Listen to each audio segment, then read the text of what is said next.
வணக்கம். சதீஷ் சார் வந்து ரீசெண்டாக I had lot of chances to interact with him closely. But ஆனால் அதுக்கு முன்னாடியே is a very very inspiring film maker. One of the very few film makers who still believes in writing. அதாவது writing ஒரு படத்துக்கு எல்லாத்த விட யார் hero, எவ்வளோ பட்ஜெட், எல்லாத்த விட வந்து அந்த ஸ்கிரிப்டுக்கு ஓட இம்பார்ட்டன்ஸை இப்பயும் வந்து ரீஇன்ஸ்டேட் பண்ணிகிட்டே இருக்கிற வெரி ஃபியூ ஃபில்ம் மேக்கர்ஸில் நீங்களும் சார். I always big fan of your writing and execution of that particular script.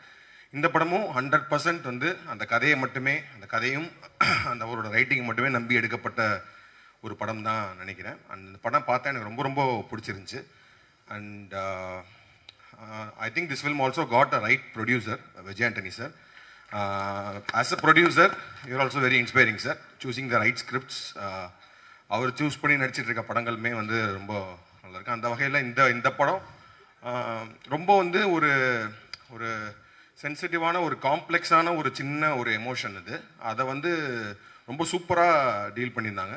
And சொன்ன மாதிரி வந்து அது ஒரு பெரிய விஷயம், ஒரு சொசைட்டியில் இருக்க வேண்டிய ஒரு பெரிய விஷயத்த ஒரு அம்மாக்கும் அவங்களோட பசங்க 2 பேருக்கும் நடக்கிற மாதிரி ஒரு விஷயத்த அந்த கதையை உள்ளே கொண்டு வந்து அந்த எமோஷனை வந்து நம்ம பார்க்குற எல்லாருக்குமே வந்து ஒரு பாயிண்டில் வந்து ரொம்ப ஒரு ஹார்ட்ஃபெல்ட்டாக, ரொம்ப ஒரு ஹார்ட் வார்மிங்கான ஒரு ஃபில்மாக இருந்துச்சு இது. இந்த படம் முடியும் போது ஐ ஃபெல்ட் லைக் ரியலி ஒரு ஹார்ட் வார்மிங் ஃபீல் இருந்துச்சு. And I think all credits goes to Sasi sir for believing in the script and pulling it off. And adukku Swasika oda performance, her first thing was great. And that Swasika, I think retro we worked together, but very very small role, but I know she is a great performer. And I think இந்த படத்துல வந்து like it is her film. அவங்களோட படம் தான், அவங்க தான் வந்து work பண்ணிருக்காங்க. அண்ட் தென் பசங்களா நடிச்ச அஜய் அண்ட் சக்தி 2 பேருமே சூப்பராக பண்ணியிருந்தாங்க. All artist and Vijay Antony sir செம்மையாக இருந்துச்சு. ஏன்னா வந்து யூஸ்வலாக வந்து சில படங்களில் கம்மியான ஸ்க்ரீன் ஸ்பேஸ் இருந்தும் பயங்கரமாக நம்ம யூஸ்வலாக சொல்லுவோம்ல, மௌனராகம் கார்த்திக் அப்படின்னு சொல்லுவோம். அப்புறம் விக்ரமில் ரோலெக்ஸ் சார் சொல்லுவோம், சூர்யா சார் ஒரு ஷார்ட் டைமில் வந்து ஒரு பயங்கரமான இம்பாக்ட் மாதிரி. அந்த மாதிரி Vijay Antony sir actually Vijay Antony sir படத்தில் வர்ற அந்த மொமெண்ட்லேருந்து ரொம்ப சூப்பராக இருந்துச்சு. அதாவது வந்து ஏன்னா அது வரைக்கும் அந்த படம் பயங்கர இன்டென்ஸாக எமோஷனலாக போயிட்டு இருக்க ஒரு படம். அவர் வந்தோடனே ஒரு பயங்கர ஒரு ப்ளசன்ட்னஸ் வந்து ஆடியன்ஸ்க்கே வந்துடும்.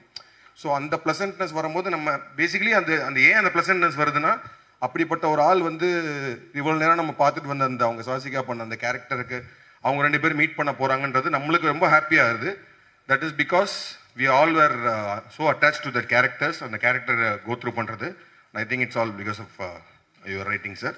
So this film is a very very good film. ரொம்ப ஒரு இந்த படம் வந்து கண்டிப்பாக நல்லபடியாக ஓடணும். ஆடியன்ஸ் வந்து தேட்டரில் பார்க்கணும். ஏன்னா இப்போ வந்து நல்ல படங்கள் எல்லாமே வந்து ஆஃப்டர் ஓடிடி வந்ததுக்கப்புறம் வி மிஸ்ட் இட் இன் தியேட்டர்ஸ்ன்ற மாதிரி இந்த படத்தை ஆக்கிராமல் இந்த படத்தை தேட்டர்லேயே மிகப்பெரிய ஹிட் ஆகணும் அப்படின்னு கேட்டுக்கிறேன். Thank you sir. Thank you so much, Karthik Subbaraj sir. Nandri. Thank you very very much. Means a lot to us.